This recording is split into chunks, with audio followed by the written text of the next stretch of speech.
நீங்க weight loss பண்றதுக்காக Herbalife nutrition சென்டருக்கு போறீங்க அப்படின்னா நியூட்ரிஷன் சென்டர்ல போனோடனே உங்களுக்கு ஃபார்முலா ப்ரோட்டீன் அப்ரெஷ் ஷேக் மேட்னு இந்த நியூட்ரிஷன் ஃபுட் எல்லாம் கொடுத்து இதை எப்படி ப்ரிப்பேர் பண்ணணும் சொல்லி கொடுத்து இது கரெக்டாக நீங்க மேக் பண்ணி எடுக்கும்போது உங்க ஸ்டார்டிங்ல வெயிட் லாஸ் ஆகும். அதுக்கப்புறம் ஒரு 10 நாளோ இல்லை ஒரு மாசம் கழிச்சதுக்கு அப்புறம் உங்களுக்கு வெயிட் லாஸ் ஆகாம வெயிட் அப்படியே மெயின்டைன் ஆகுது அப்படின்னா நீங்க எல்லாருமே ஒரு விஷயம் நோட் பண்ணணும்.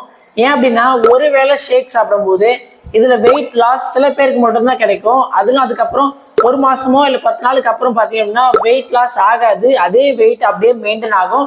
அவங்க வெயிட் லாஸ் ஸ்ட்ரகிள் ஆகும். அப்ப நீங்க என்ன பண்ணணும், வெயிட் லாஸ் பண்ணணும் அப்படின்னா அதுக்கப்புறம் நீங்க மார்னிங் நைட் 2 வேளையும் நீங்க ஹெர்பலைஃப் நியூட்ரிஷன் ஷேக்கை கன்சியூம் பண்ற மாதிரி இருக்கும்.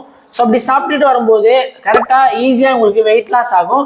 இந்த மாதிரி உங்களுக்கு வெயிட் லாஸ் ஸ்ட்ரகிள் இருக்கு, நீங்க 2 டைம்ஸ் சாப்பிட்டும் வெயிட் லாஸ் ஆகலை அப்படின்னா ஸ்கிரீன்ல இருக்க நம்பருக்கு கான்டாக்ட் பண்ணீங்க. நீங்க இந்த நியூட்ரிஷனை எப்படி கரெக்டாக கன்சியூம் பண்ணி வெயிட் லாஸ் பண்ணணும் அப்படின்றதும் நான் உங்களுக்கு கிளியரா எக்ஸ்பிளைன் பண்றேன்.